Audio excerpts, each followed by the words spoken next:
अनंत पथ के सभी मित्रों के साथ आंतरिक शक्ति के रहस्य के दूसरे आयाम ऊर्जा में हम यात्रा करते हुए कई पड़ावों से गुजरे। कई अंतर्दृष्टियां मित्रों को उपलब्ध हुई। आज इस बार के लिए उस यात्रा को हम यहीं पर विराम देंगे। फिर कभी ऊर्जा के इस आयाम में और गहराई से और विस्तार से हम पुनः यात्रा करेंगे। आज के बाद हम अगली बार से तीसरे आयाम सजगता में अवेयरनेस में यात्रा प्रारंभ करेंगे। तो आज के लिए कई प्रश्न हैं, उनमें हम प्रवेश करते हैं।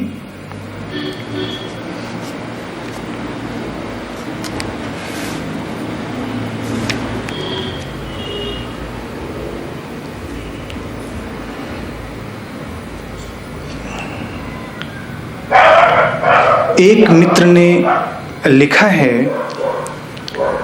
ऊर्जा की श्रृंखला में आज यह आपका अंतिम प्रवचन है और ये कितना अद्भुत संयोग है कि कल महाशिवरात्रि है, शिव और शक्ति के मिलन का उत्सव। कृपया इस संयोग पर कुछ कहें।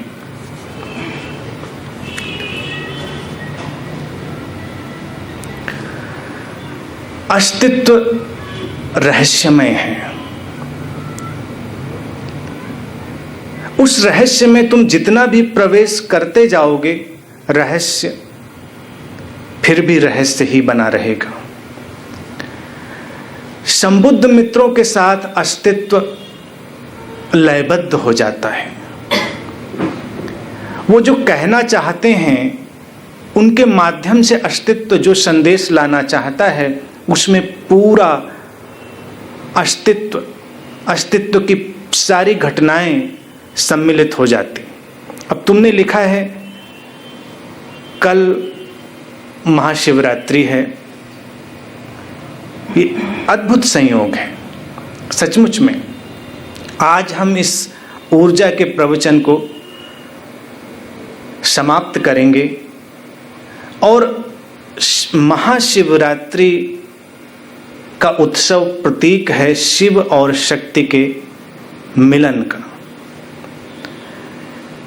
कुंडलिनी के आधारभूत स्तंभ, आंतरिक ऊर्जा के आधारभूत बिंदु। शिव एक ऊर्जा है और शक्ति दूसरी ऊर्जा है। शिव स्टैटिक एनर्जी है, स्थिर ऊर्जा, और शक्ति डायनामिक एनर्जी है, गतिशील ऊर्जा। और हम विज्ञान में दो प्रकार की ही ऊर्जाओं पर काम करते हैं, static energy and dynamic energy. स्थिर ऊर्जा और गतिशील ऊर्जा। शिव और शक्ति के मिलन का अभिप्राय इतना ही है कि अब स्थिर ऊर्जा गतिशील ऊर्जा से संयुक्त हो जाती है, मिल जाती है। शिव और शक्ति के विवाह का इतना ही तात्पर्य है कि स्थिरता गतिशील हो उठती है और गतिशीलता स्थिर हो जाती है। ऊर्जा के आयाम में ये एक बहुत ही सुंदर तथ्य है कि हमारे भीतर की इन दो ऊर्जाओं का परस्पर संतुलन सध जाना ही हमारे जीवन में संतुलन, अंतर्दृष्टि और बोध को लाता है। बाहर जो तुम उत्सव मनाते हो उसमें केवल प्रतीक हैं। तुम उनको कैसे अनुभव करते हो, कैसे समझते हो, सारा अंतर इसी बात से पड़ता है। भारत में प्रतीकात्मक रूप से बहुत सारे उत्सव मनाए जाते रहे। ये उनमें से एक बड़ा ही सुंदर उत्सव है। और उत्सव हम इसलिए कहते हैं कि जब आंतरिक तल पर कोई महत्वपूर्ण घटना घटे तो उसे उत्सवपूर्ण बना लेना चाहिए। वस्तुतः जब आंतरिक तल पर कुछ महत्वपूर्ण घटता है तो उत्सव तुमसे बाहर आ ही जाता है। अभी कुछ दिन पहले एक मित्र पूछ रहे थे कि कुंडलिनी ऊर्जा हमारे अंदर जागृत हो गई है, सक्रिय हो गई है, कैसे पता चलेगा? इसी प्रकार तुम्हारी उत्सव की भावदशा से जब तुम्हारा रोम रोम नृत्य कर उठता है, शिव को इसीलिए नटराज भी कहते। नटराज की प्रतिमा सभी ने देखी है। नटराज को कॉस्मिक डांसर कहते हैं। वो ऊर्जा जब इस कॉस्मिक एनर्जी से, इस ब्रह्मांडीय ऊर्जा से एक हो जाती है तो एक नृत्य उठता है। वही शिव का नृत्य है, वही शिव और शक्ति का मिलन है। संयोग बस इतना ही बताता है कि तुम्हारे लिए ये मिलन संभव है, निकट है। जैसे आज हम उसकी पूर्व संध्या पर इस प्रवचन को समाप्त कर रहे हैं, ऐसे ही तुम भी उस मिलन की संध्या पर ही खड़े हो। संध्या किसे कहते हैं? ट्रांजिशन, संक्रमण की स्थिति। तो अस्तित्व तुम्हें यह बताना चाह रहा है कि तुम अगर अपने अंदर जागो, अब जैसे तीसरे आयाम हम सजगता में आएंगे और गहराई में प्रवेश करेंगे आंतरिक शक्ति के रहस्य की, तो आवश्यकता इसी सजगता को और गहरा करने की। सजगता और गहरी होगी तो तुम्हारे भीतर की ऊर्जाओं में संतुलन बनेगा, तुम ऊर्जावान बनोगे और फिर तुम्हारे भीतर से बोध का विस्फोट होगा। जब बोध का विस्फोट होगा तो तुम्हारा हर क्षण उत्सवमय हो जाएगा। इसलिए चलते रहें, चलते रहें, चलते रहें। एक अन्य मित्र ने पूछा है, ओम के नाद का इस कुंडलिनी ऊर्जा में क्या महत्व व उपयोग है?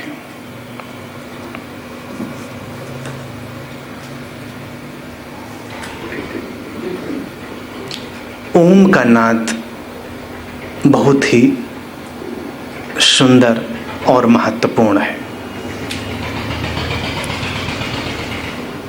इनर हार्मनी मेडिटेशन में हम लोग ओम के नाद का उपयोग करते हैं। जो कुंडलिनी के साधक हैं, जो उसमें गहरे प्रवेश किए हैं, वो जानते हैं ये ओम 7वें शरीर की घटना है, एक्सपीरियंस ऑफ 7th बॉडी, जिसे तुम अनुभव करते हो अपने मनस शरीर पर, चौथे शरीर पर। बस यही सारा उलझाव है। ओम की साधना सीधे सीधे कभी भी नहीं करनी है। ओम की जिस सिंक्रोनाइज चैंटिंग का हम ध्यान में उपयोग यहाँ अनंत पथ पर करते हैं, उस पे सजगता अनिवार्य शर्त है। बिना सजगता के अगर कोई ओम की चैंटिंग में, ओम के नाद में प्रवेश करता है तो वो स्वप्नों में खो जाता है, वो भ्रमों में खो जाता है। इसीलिए ओम एक बड़ा ही तकनीकी शब्द है। वस्तुतः वो शब्द ठीक ठीक अर्थों में है भी नहीं। शब्द और निःशब्द के बीच झूलती हुई कोई घटना है ओम। अनमैनिफेस्टेड से मैनिफेस्टेड में प्रकट होते समय घटता है ये नाद, अव्यक्त से व्यक्त में आते समय, जिसको कहते हैं कि सारे धर्म और संस्कृतियों में तुम अगर खोजने जाओगे तुम्हें ये बात मिलेगी कि सबसे पहले शब्द था। तुम सुनते हो शब्द ब्रह्म है। शब्द का ब्रह्म होने से तात्पर्य इसी ओम से है, इसी ओंकार से है। भीतर गहरे में एक ध्वनि का संसार है, एक नाद का संसार है। तुम्हारे चारों ओर अभी भी एक नाद का संसार है। तरह तरह के नाद गतिमान हैं। बहुत सूक्ष्म अनुभवों में जब देखा जाता है तो पाया जाता है कणों के कंपन में भी एक नाद है, एक संगीत है। तुम्हारे उठने बैठने बोलने में तो तुम्हें वो तरंग और वो संगीत अनुभव में आ भी जाता है, लेकिन क्या मौन में तुम्हें वो नाद कभी अनुभव में आता है?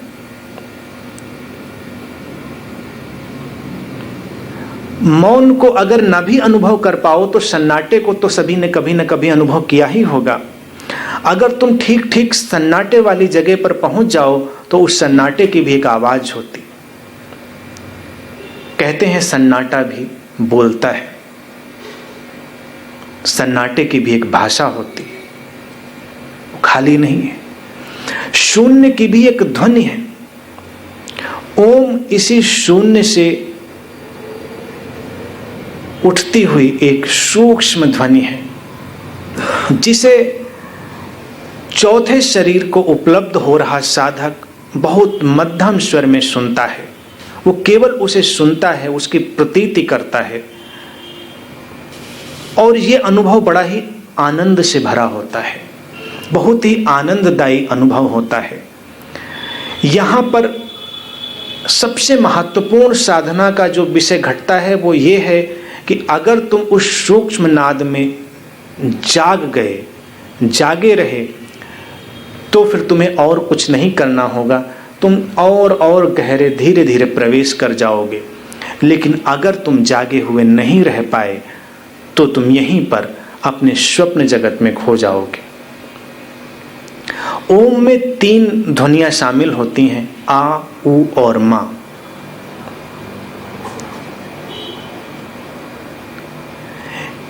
ये तीनों तल तुम्हारे जागृत, स्वप्न और सुषुप्ति से जुड़ते हैं। तुम्हारी जागी हुई अवस्था, तुम्हारे स्वप्न की अवस्था और तुम्हारी गहरी निद्रा की अवस्था, जहां कोई स्वप्न नहीं। यहीं पर एक बड़ी सावधानी की आवश्यकता है। अगर तुम थोड़ा सा भी चूके तो तुम स्वप्नों में खो सकते हो, तुम सुषुप्ति में खो सकते हो। सुषुप्ति अर्थात डीप स्लीप। समाधि भी उस डीप स्लीप की तरह से होती है, सुषुप्ति की तरह से होती है। हाँ, बस समाधि का थोड़ा थोड़ा अनुभव, थोड़ा थोड़ा स्वाद तुम्हारे ऊपर घटता रहता है। इसीलिए इस नाद के अनुभव में जब कोई साधक भटकता है तो वो बड़ा ही आनंदित दिखाई देता है, लेकिन वस्तुतः वो सुषुप्ति में चला गया है, गहरी नींद में चला गया है। लेकिन जब जागे हुए, फुल्ली अवेकन, पूरी माइंडफुलनेस से तुम इस नाद का अनुभव करते हो तो एक चौथी अवस्था कही जाती है भारतीय दर्शन में, तुरीय की, उसमें तुम प्रवेश करते हो। वही बोध की अवस्था है, तुरीय की अवस्था। लेकिन जागृति अनिवार्य शर्त है। इसलिए ओम के प्रयोग में बहुत सावधान रहो। संबुद्ध मित्रों के सानिध्य में जब तुम इस ध्वनि का उपयोग करते हो तो एक सेविंग ग्रेस होती है, लेकिन उसे तुम इतना औपचारिक मत बनाओ कि तुम उसकी ऐसे ही चैंटिंग करो, ऐसे ही तुम उसकी पूजा करो, ऐसे ही उसका तुम नाद करो, तो तुम फिर भटक जाओगे, तुम स्वप्न जगत में खो जाओगे। बहुत सारे लोग हैं जो ओम ओम के जाप करने मात्र से ही बड़ी ही भ्रमपूर्ण स्थिति में चले गए हैं, और उनकी स्थिति करीब करीब वैसी ही है जैसी LSD, मेस्केलिन, गांजा अर्थात मारिजुआना इत्यादि ड्रग्स के उपयोग से पैदा होती है।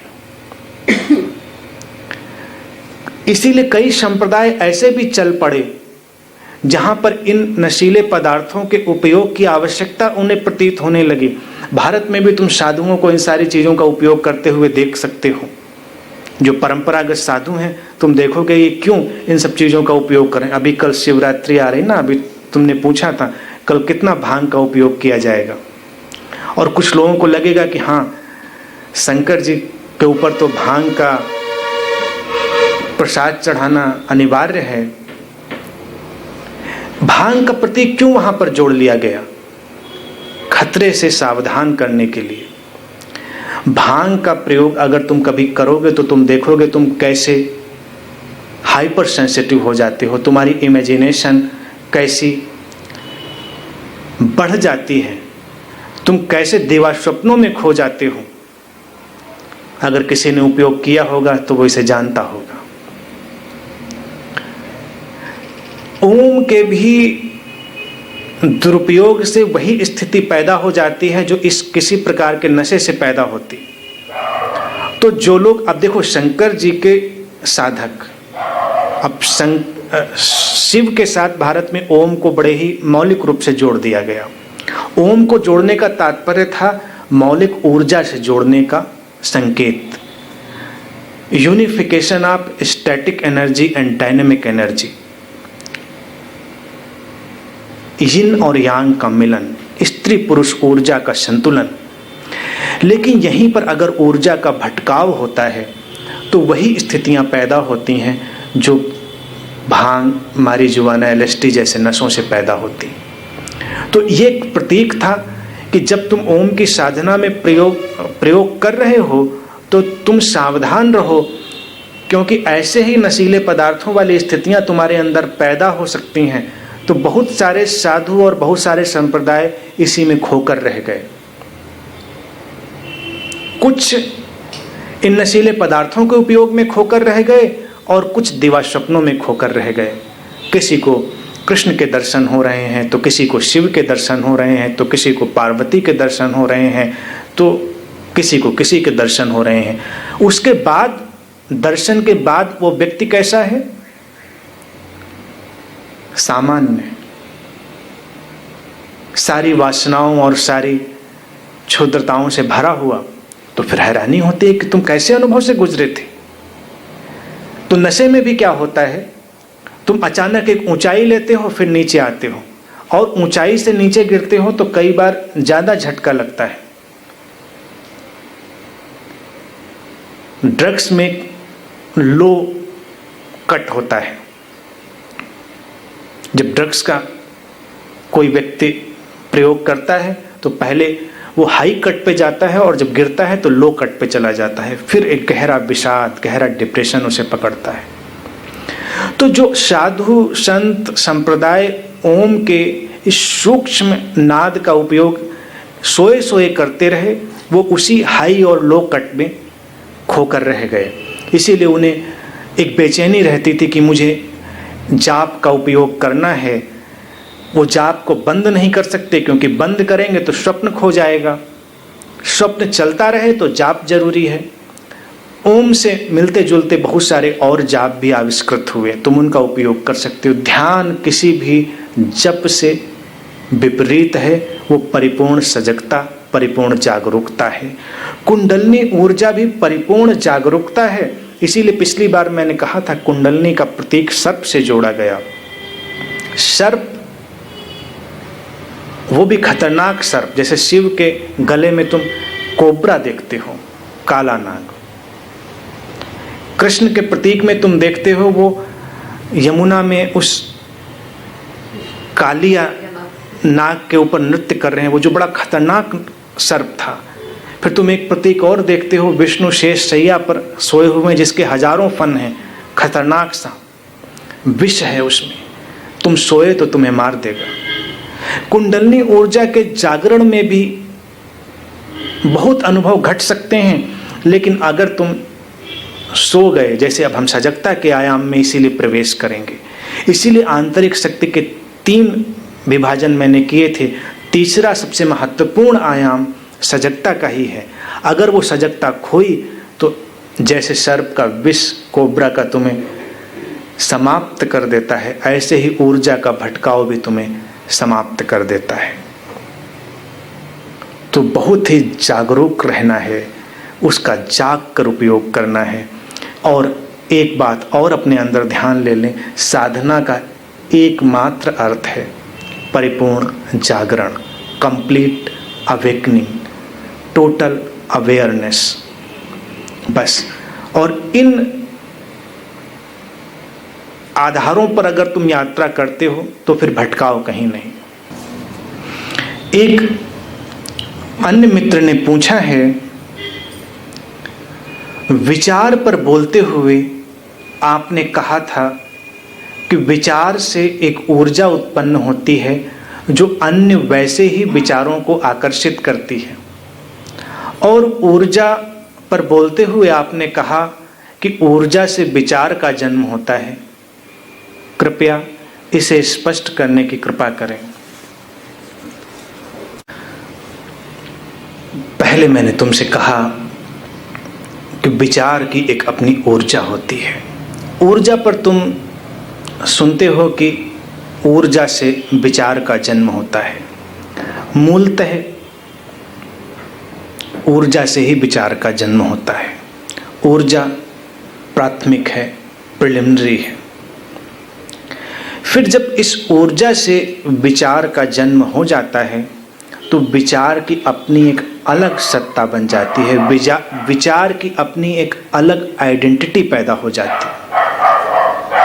विचार आकार ले लेता है, फिर वो विचार अपने किस्म की ऊर्जा को उत्पन्न करने लगता है।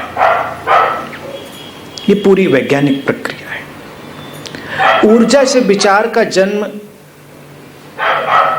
इसका वही अर्थ है अनमैनिफेस्टेड से मैनिफेस्टेड का जन्म। पहले तुम्हारा विचार भी अव्यक्त है, अनमैनिफेस्टेड है, वो ऊर्जा के रूप में है। फिर तुम्हारा विचार धीरे धीरे स्पष्ट होकर तुम्हारे अंदर आता है, वो मैनिफेस्ट होता है, वो व्यक्त होता है, तब वो विचार आकार लेता है।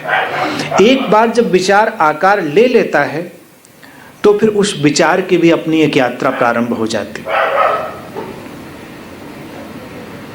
फिर वो विचार अपने जैसे विचारों को अपनी ओर आकर्षित करने लगता है। तुम जैसे विचारों में जी रहे होते हो वो तुम्हारी एक दुनिया बन जाती। इसीलिए मैंने कहा था कि अपने विचारों को बदल दो, तुम्हारी दुनिया बदल जाएगी। गहरे जाएंगे तो अपने ऊर्जा के तल को बदल दो, तुम्हारे विचार बदल जाएंगे। तुम्हारे विचार तुम्हारे एक विशेष ऊर्जा के तल से पैदा हो रहे हैं।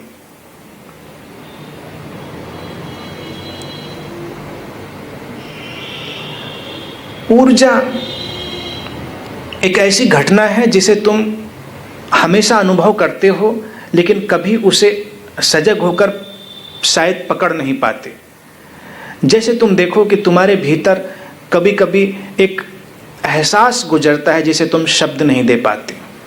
कभी कभी तुम कहते हो कि कुछ कहना चाहता हूं लेकिन शब्द नहीं है। गहरे दुख में, गहरे आनंद में तुम्हारे शब्द खो जाते हैं, तुम्हारे विचार खो जाते हैं, केवल ऊर्जा रह जाती। वो ऊर्जा जब धक्के मारती है तो या तुम रोते हो या हंसते हो, या तुम्हारा शरीर कंपित होने लगता है, वाइब्रेट होने लगता है। कुछ होता है लेकिन उसमें शब्द नहीं होते।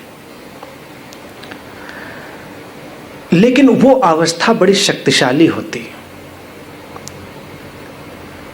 जो विचार अभिव्यक्त हो जाता है उसकी अपनी एक शक्ति होती है, अपनी एक ऊर्जा होती है, और जो विचार अभी अव्यक्त रह जाता है, एक्सप्रेस नहीं हो पाता, जो अभिव्यक्त नहीं हो पाता, वो बहुत शक्तिशाली होता है।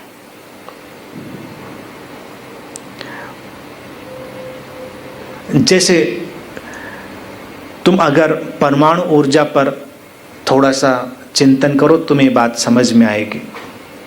विचार के बारे में बोलते हुए मैंने तुमसे कहा था कि वो एटॉमिक एनर्जी की तरह से है। एटम को ब्रेक करते हैं तो एक बड़ी भारी एनर्जी पैदा होती है, एटॉमिक एनर्जी, सूक्ष्म कण को तोड़ देने से। फिर वैज्ञानिक उस ऊर्जा से एटम बम का निर्माण करते हैं। लेकिन तुम देखते हो कि फिर एटम के सेंटर में एक कण होता है, न्यूट्रॉन, निष्क्रिय कण। वो कुछ नहीं कर रहा है, स्थिर पड़ा है। उसके केंद्र में जो प्रोटॉन है, पॉजिट्रॉन है, वो एक्टिव है। उससे ज़्यादा एक्टिव इलेक्ट्रॉन है, लेकिन न्यूट्रॉन एक्टिव नहीं है। उस न्यूट्रॉन को ब्रेक करके, उसको तोड़ के जो ऊर्जा उत्पन्न होती है वो एटम को तोड़ी गई ऊर्जा से कई गुना ज़्यादा हो जाती है। उसको तोड़कर जो बम बना उसे न्यूट्रॉन बम कहते हैं। बहुत शक्तिशाली हो जाता है। स्थिरता, अव्यक्त स्थिति, जो सक्रिय नहीं है उसकी ऊर्जा बहुत अधिक है। जैसे तूफान आता है, उसके पहले कितनी शांति होती है, स्थिरता है। तो स्थिरता को कभी स्थिरता मत समझ लेना, उसमें बड़ी ऊर्जा छुपी होती है। कभी अगर जंगल में जा रहे हो और शेर से मुलाकात हो जाए और शेर पीछे लौटकर ठहर जाए, तो ये मत समझना कि वो आराम कर रहा है। वो जब ठहरता है तो छलांग लेने की ऊर्जा इकट्ठी करता है। अव्यक्त में, ठहराव में बहुत ऊर्जा है। ऊर्जा की यही स्थिति है। फिर जब वो अभिव्यक्त हो जाती है तो विचार बन जाती है। फिर विचार की यात्रा प्रारंभ होती है। तुम अगर इस विचार के आयाम पर बहुत ठीक ठीक प्रयोग करोगे तो तुम्हें कई और हैरान करने वाली बातें पता चलेंगी कि तुम्हारे विचार कई बार इतने जीवित हो जाते हैं, इतने शरीर वाले हो जाते हैं कि तुम्हारे चारों ओर वो तैरते रहते हैं, उनके आकार बन जाते हैं। जैसे विचार में तुम कोई कल्पना प्रक्षेपित करो तो वो कल्पना इतनी सजीव हो सकती है कि वो शरीर ग्रहण कर ले, उसकी अपनी ऊर्जा होगी। समस्या तभी होती है जब लोगों का चिंतन और विचार स्पष्ट नहीं होता। अब चिंतन और विचार स्पष्ट क्यों नहीं होता? क्योंकि उनकी ऊर्जा गतिशील नहीं होती, ऊर्जा में संतुलन नहीं होता। तो मौलिक तो ऊर्जा हो जाती है, लेकिन जब विचार स्पष्ट होता है तो उसका आकार बन जाता है। इसलिए ही धर्मों में, साहित्य में, जो धार्मिक साहित्य तुम देखोगे उसमें जो सृष्टि की रचना की बात आती है उसमें एक बड़ा ही वैज्ञानिक तथ्य प्रयोग किया जाता है।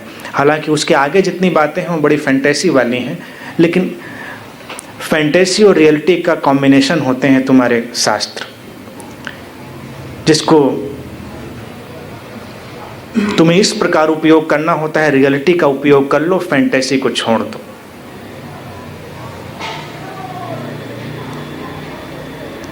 रियलिटी का एक वाक्य है कि परमात्मा कहता है कि ऐसा हो जाए और वैसा हो जाता है। बाइबल कहती है कि परमात्मा ने सोचा, प्रकृति में ऐसा हो और ऐसा हो गया। वो ये नहीं कहती कि उसने बनाया, सोचा और हो गया। सोचना अर्थात स्पष्ट विचार को ब्रह्मांड में डाल देना।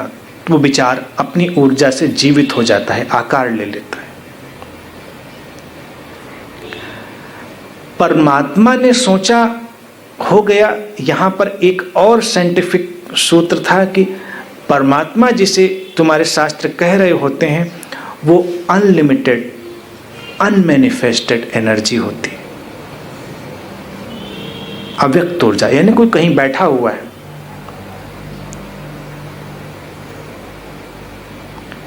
वो अव्यक्त ऊर्जा जब कंपित होती है उसमें एक विचार गिरता है, साकार हो जाता है। तो यही इसमें अंतर संबंध है।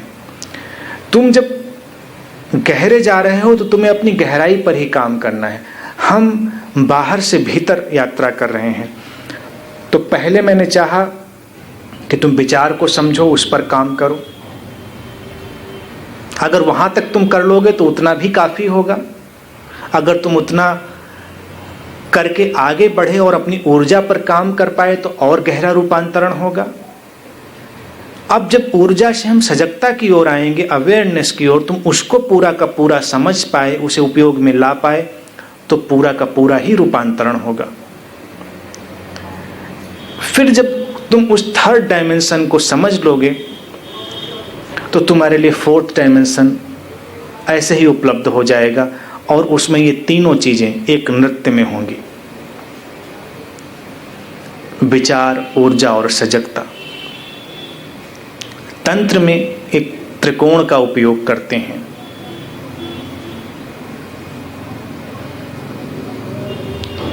ऊपर जाते हुए त्रिकोण को पुरुष ऊर्जा की तरह से और नीचे जाते हुए त्रिकोण को स्त्री ऊर्जा की तरह से, वही शिव और शक्ति का मिलन। लेकिन उस त्रिकोण में यही तीन तथ्य आंतरिक शक्ति के शामिल हैं, विचार, ऊर्जा और सजगता। स्त्री हो या पुरुष हो, उसको इन्हीं तीन आयामों पर काम करना है। तुम अपने विचार पर काम करो, उसे शुद्ध से शुद्ध बनाओ। ऊर्जा पर काम करो, उसे शुद्ध से शुद्ध बनाओ। शुद्ध से शुद्ध बनाने का तात्पर्य है स्थूल से सूक्ष्म की ओर, उसे अनुभव करो और सजगता को गहराई से अनुभव करो। फिर रूपांतरण सहज और संभव हो जाता है। एक अन्य मित्र ने पूछा है कि आपने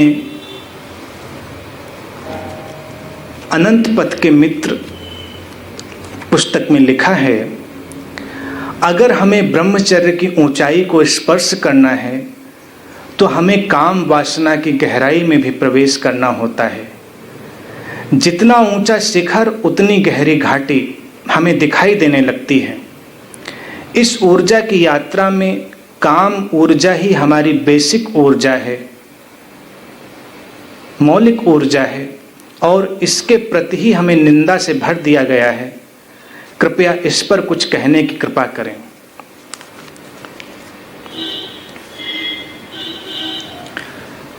पहली कृपा यही है कि तुम किसी भी कृपा से मुक्त हो जाओ। जब तुम किसी भी कृपा से मुक्त हो जाओगे तो निंदा स्वतः ही गिर जाएगी। निंदा तुम्हारे अंदर आती ही कृपा की खोज से है। कोई कृपा करने वाला नहीं, कोई कृपा लेने वाला नहीं। ऊर्जाएं हैं, उन ऊर्जाओं को जाग कर बस अनुभव करो।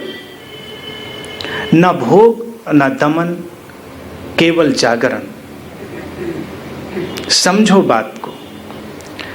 निंदा तुम्हारे अंदर डाली गई है तो तुम उसे एक क्षण में ही झटक कर बाहर फेंक सकते हो। तुम सहज हो सकते हो। और इस निंदा के कारण ही कि पूरा का पूरा समाज, पूरी व्यवस्था विकृत हो गई है।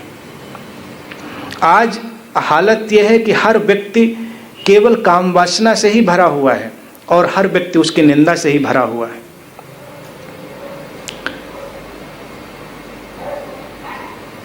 बहुत सारे ऐसे महात्मा भी हैं जो स्त्रियों को अपने निकट नहीं आने देते और उन्हीं के पास सबसे ज्यादा स्त्रियां भी दिखाई देती।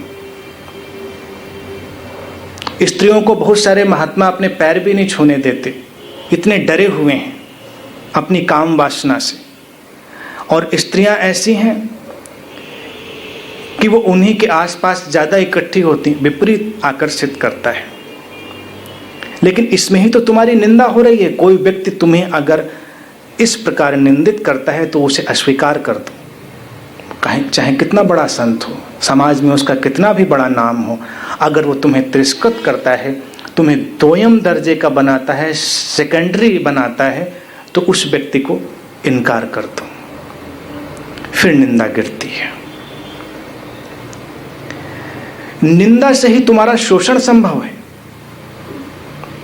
अगर निंदा ना हो तो तुम्हें कभी शोषित नहीं किया जा सकता, तुम्हें कभी एक्सप्लॉइट नहीं किया जा सकता।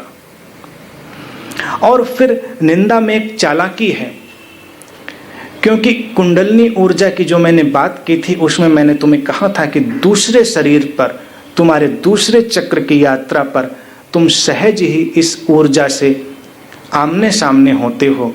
वो तुम्हारा निर्माण नहीं है, वो प्रकृति का निर्माण है।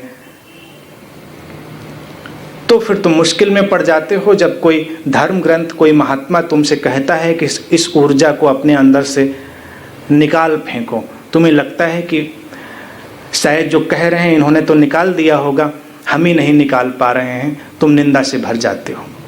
तुम्हें उन मौलिक चीजों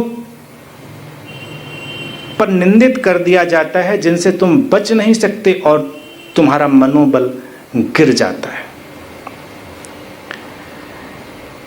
अब तुम 21वीं सदी में आ गए हो, सभ्यता ने बहुत विकास कर लिया है, तो इन व्यर्थ की बातों में अब बहुत विस्तार से जाने की आवश्यकता ही नहीं रह गई है। तुम कहीं ठीक ठीक जानते हो कि क्या सच है और क्या सच नहीं है। तुम उस सच को अपने ऊपर बस घटने दो। फिर एक और अजीबोगरीब बात तुम्हें दिखाई देगी कि तुम्हारे बहुत सारे धर्म ग्रंथ और तुम्हारे बहुत सारे संत महात्मा तुम्हें ब्रह्मांडीय प्रेम की, वसुधैव कुटुंबकम की, परमात्मा से प्रेम की, इन सब की तो शिक्षा देंगे। कहेंगे इस शिक्षा में तो रहो, और स्त्री पुरुष का जो वैयक्तिक प्रेम है इसके विरोध में होंगे। स्त्री पुरुष का प्रेम स्वीकार नहीं है। क्यों? ये मौलिक इकाई है। अगर उस मौलिक इकाई को ही तुमने नष्ट कर दिया तो फिर ना परमात्मा का प्रेम होगा, ना ब्रह्मांडीय प्रेम होगा, ना वसुधैव कुटुंबकम होगा। वो केवल कल्पना में रह जाएगा। जो समाज जानते हैं इस मनोविज्ञान को, वो जानते हैं कि लोगों को प्रेम से रोक दो तो हिंसा संभव हो जाती है।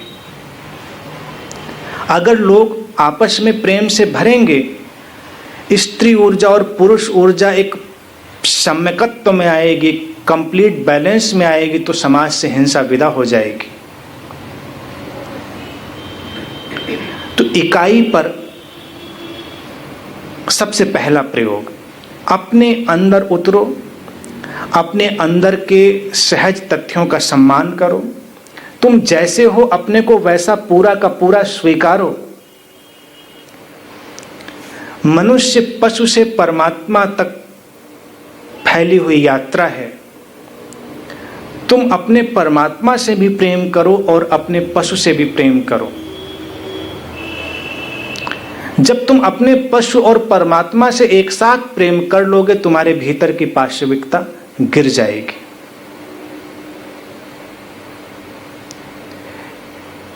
तुम्हें अपने अब पशु कोई निंदा का शब्द थोड़े ही है। कितने यहां एनिमल लवर्स बैठे होंगे, तो वो जानते हैं पशु भी कितने निर्दोष, कितने इनोसेंट होते हैं। तुम्हारे भीतर जो ये इनोसेंट प्रिमिटिव टाइप है, जो आदिम ऊर्जा तुम्हारे भीतर है, द प्राइमल एनर्जी, उसके प्रति तुम्हें जब निंदा से भर दिया जाता है, फिर तुम जीवन की हर बात के प्रति निंदा से भर जाते हो। और उस निंदा से भरे हुए रहकर जब तुम विवाह में प्रवेश करते हो, तुम समाज में प्रवेश करते हो, तो फिर वो निंदा कहीं तुम्हारे जीन में भी उतर जाती है। इस सबसे सावधान रहो, जागो, अपने ध्यान में गहरे उतरो, और फिर अन्य किसी अवसर पर इस विषय पर हम और गहराई और विस्तार से बात करेंगे। ठीक है? आज के लिए इतनी ही बात।